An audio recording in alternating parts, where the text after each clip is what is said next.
Hi guys, it's me, Notorious Bunny. Obviously, you're on my channel, I think. So I wanted to do this second video not riding. I'm doing two videos today. Like I said earlier, hopefully I'll have a chance to put them both up, but I might not, because I know after I go home, I have to run straight out, and I don't know if I'll have time to edit or do any of that other stuff. So yeah, so I'm gonna do this one stationary because it's actually kind of depressing. Today, August 20th, is actually the day that my father died 3 years ago. He was on his motorcycle.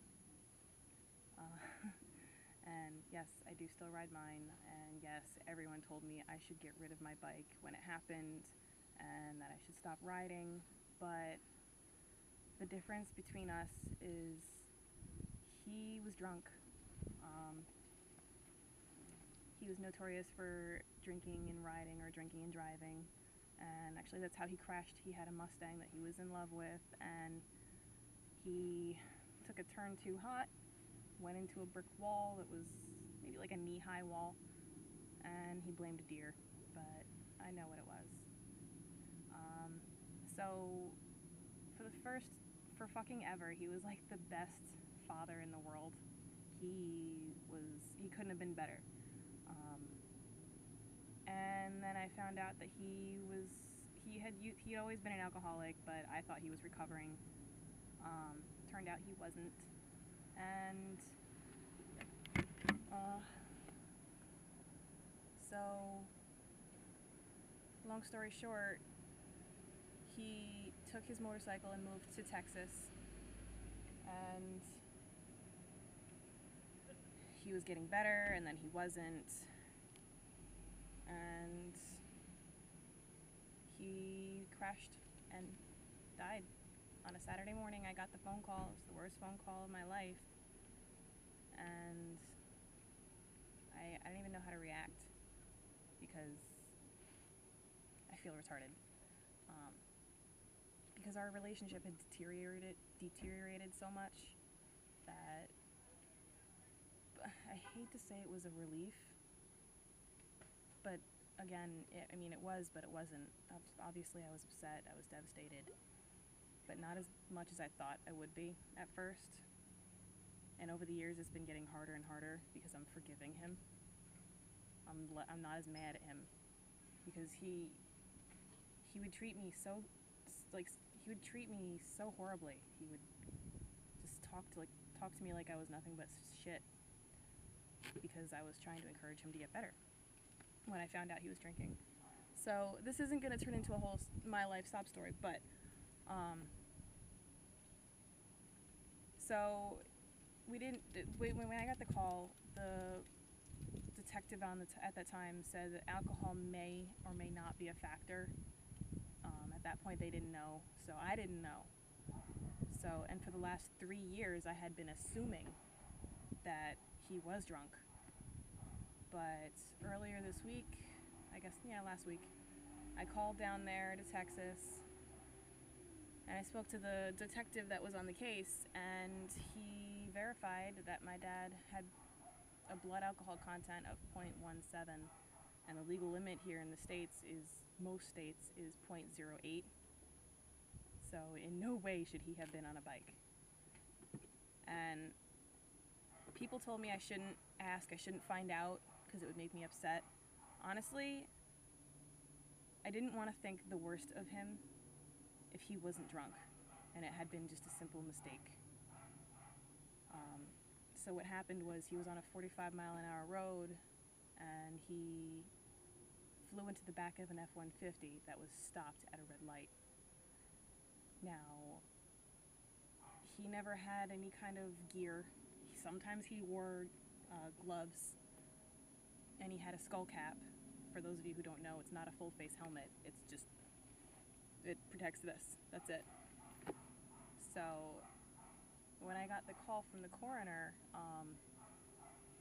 she actually warned me that I should not, I didn't need to identify the body because they matched his dental records, whatever. For whatever reason, I didn't need to go and say, yep, that's him. And she told me not to because he didn't have a full face helmet. And she said that it's better off that I stick with the image of him that I have right now. His stupid little doofy face that he used to make. That one. And my aunt, who also lived down in Texas, she wanted closure. And so she went and identified the body, and now she regrets it. She said it's a good thing that I didn't, because that's an image that stays with you. So we simply got him cremated. There was no way we could have had a wake, because he apparently looked so horrible, so horrifying. So the reason I want to make this video is I want to make a point.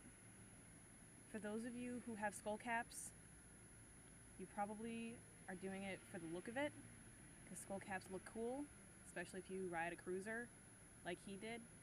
Not that he had a Harley or anything, it was a Yamaha V-Star 650. I mentioned it in my last video. But you can't control yourself. You can control yourself. You can't control other people. So even if you aren't drunk, someone could take you out so easily. And in my dad's position, a full face helmet wouldn't have made a difference in his own survival, but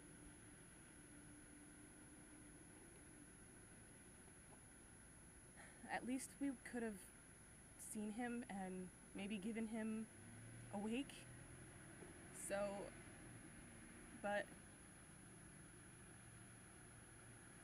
if anything, do it for your families. Maybe you should get a full face helmet so your families can at least say goodbye.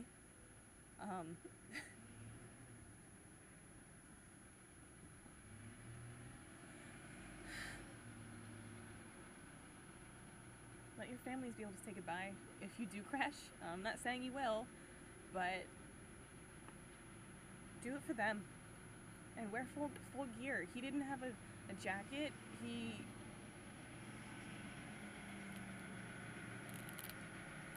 didn't have any protection.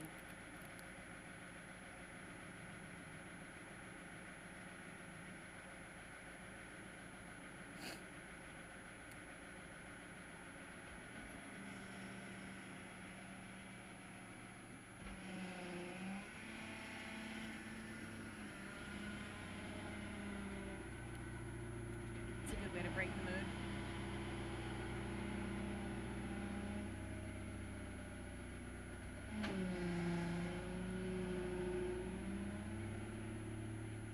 The other thing, if you like to drink, or you like to drink and go out and hang out with your friends, it's all very well and good. I don't care how drunk you get. I prefer not to hear that people go to the hospital for being so drunk, but it happens.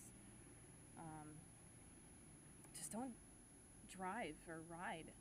You know, if you do, then all I have to say is fuck you, because you're putting yourself and everyone else in danger. And you may say you don't care, but I'm sure there's someone in your life that cares about you, and I would hope that you would do it for them. I know my dad didn't. And you know, it's different when you're an alcoholic. You don't care about anybody. So I also wanted to take this opportunity to reach out to anybody who deals with alcoholism, whether you are an alcoholic or you have a family member or a friend and you need to talk. Send me a private message and I'll see if I can help, you know, at least be someone to talk to. Because I know I had a hard time reaching out. Even though I had my whole family, I didn't want to burden them because they're family. I felt like I couldn't talk to them because I didn't want them to deal with me being such a wreck. But finally, you know, I did.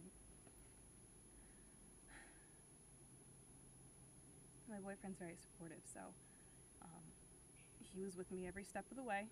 It was very hard. But so I just want to let you guys know I'll be there for you.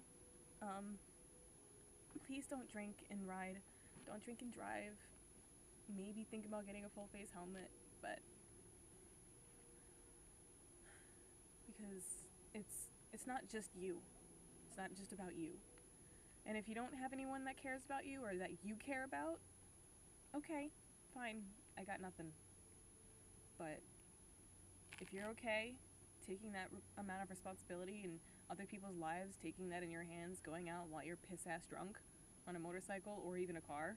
With a car, you can do more damage. If anything, on a motorcycle, you just hurt yourself physically. But so if anybody takes anything away from this video besides disliking it because I cried, please don't drink and ride. Please reach out to me if you are dealing with an alcoholic and you're having a hard time, because I know I did. If anybody wants my whole sob story, you ask for it, I'll tell it to you if you want. I don't think anybody will, but it's a good lesson to learn through someone else, so you don't have to experience that kind of pain. So yeah, that's today. It's a very depressing day. I think it's Tuesday. Yeah, August 20th, 3 years ago. Rest in peace, old man.